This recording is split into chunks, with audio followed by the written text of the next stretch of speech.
En junio de 2006, un mes antes de las elecciones presidenciales de aquel año, escribí un ensayo titulado El Mesías Tropical. Se trataba de levantar una señal de alerta por el peligro inminente que consideraba yo cernirse sobre México en el caso de que Andrés Manuel López Obrador llegara al poder. Se trataba, decía yo entonces, de un redentor, de un hombre que se identificaba y se identifica aún con la figura de Jesucristo, seriamente lo hace, seriamente lo dice, y cuyo objetivo es entonces no el de mejorar la situación material y social de los mexicanos, sino literalmente salvarlos, redimirlos, purificarlos. 12 años después de esas elecciones que perdió López Obrador por un margen muy pequeño, llegó al poder en julio de 2018.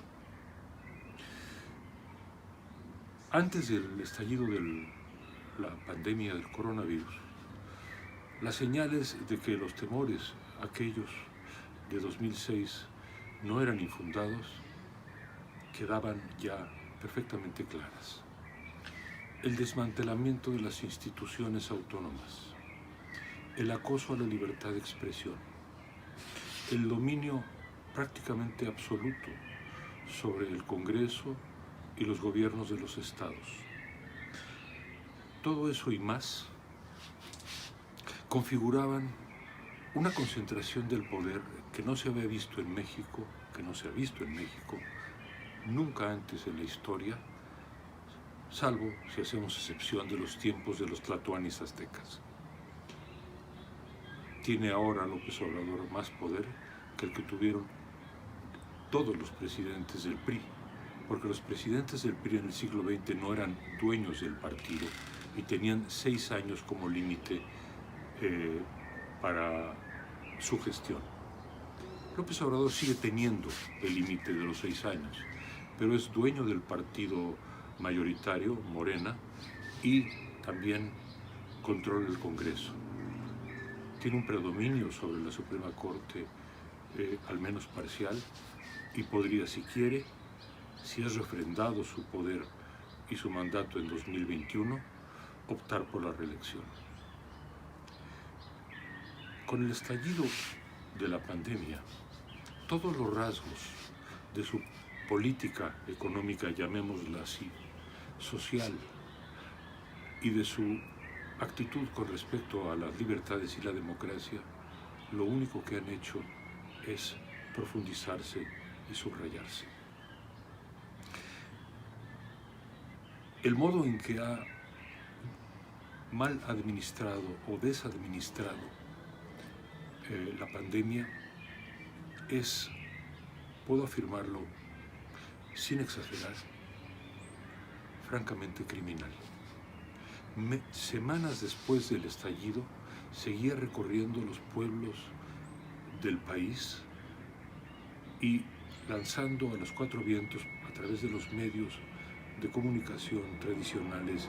y las redes sociales, mensajes pidiéndole a las personas que se abrazaran, que salieran a la calle, que fueran a restaurantes y que no tomaran en serio la pandemia. En un momento dado, exhibió amuletos mágicos para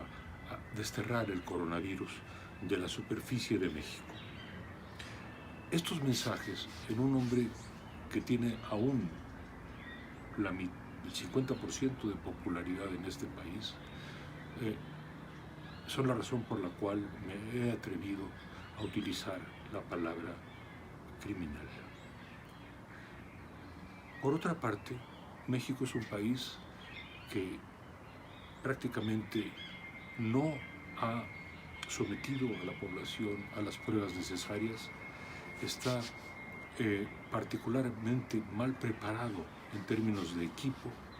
para enfrentar lo que ya está encima de nosotros. Dejando a un lado la pandemia, la economía mexicana durante el primer año de la gestión de López Obrador no solo no creció al 4% como él había prometido, sino decreció por 0.01 o 0.1%. En este momento, debido a las medidas abiertamente contrarias al mercado y a la economía de mercado, y a su animosidad también abierta con respecto a los empresarios, no solo a los grandes empresarios, sino a los medianos y los pequeños, la economía mexicana va a decrecer con toda probabilidad cerca del 10% en 2020. Esto no es una cifra mágica, es la cifra que están manejando varios de los bancos y agencias calificadoras. La razón de esto, además de la obstinación en invertir, llamémoslo así, invertir en realidad es tirar dinero en la construcción de elefantes blancos como un aeropuerto militar inviable, como una refinería en el sureste de México y otros proyectos más. La razón de este decrecimiento no solo se debe a la caída de los precios del petróleo, se debe sobre todo al clima de desconfianza y de acoso a las libertades, a todas las libertades, pero también a la libertad económica que ha sido la marca de López Obrador. Aún en ustedes, entonces, a la crisis de la pandemia, a la crisis de salud, que en este momento, mientras en este lugar agradable estoy hablando para ustedes, se está llevando la vida de miles de mexicanos. Aún en ustedes, entonces, a eso y a la crisis económica que está encima y que va a provocar probablemente millones de pobres nuevos en México, el tema de la violencia. México ha tenido los meses más violentos en su historia durante el periodo de López Obrador, que optó por lo que él llama la política de los abrazos, no de los balazos.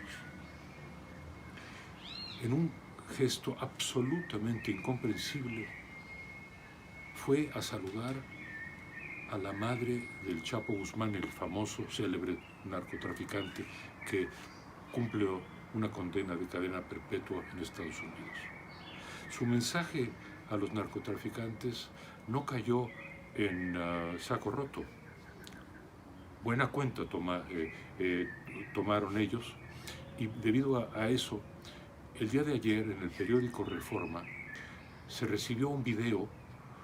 con la firma y con la voz de uno de los narcotraficantes del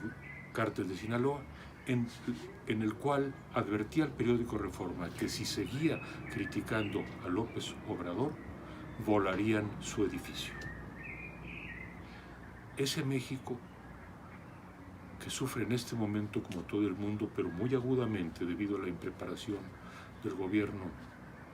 y a la ineptitud del gobierno y a la irresponsabilidad del gobierno, los estragos del coronavirus, a ese México que enfrentará una caída de su economía como no ha visto nunca en su historia reciente, a ese México que sufre la violencia, sobre todo la violencia contra las mujeres, a ese México no le queda más esperanza que las elecciones del año 2021, en la que se renuevan más de una decena o casi 2 decenas de gubernaturas y la Cámara de Representantes, la Cámara de Diputados. Si la muy endeble oposición mexicana se organiza, si la sociedad civil tan golpeada y tan acosada se organiza, si las voces independientes que hemos sido calumniados, difamados por el gobierno, nos mantenemos firmes, si todo esto se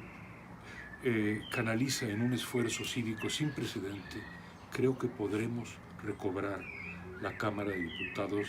y las gubernaturas necesarias para que la segunda parte,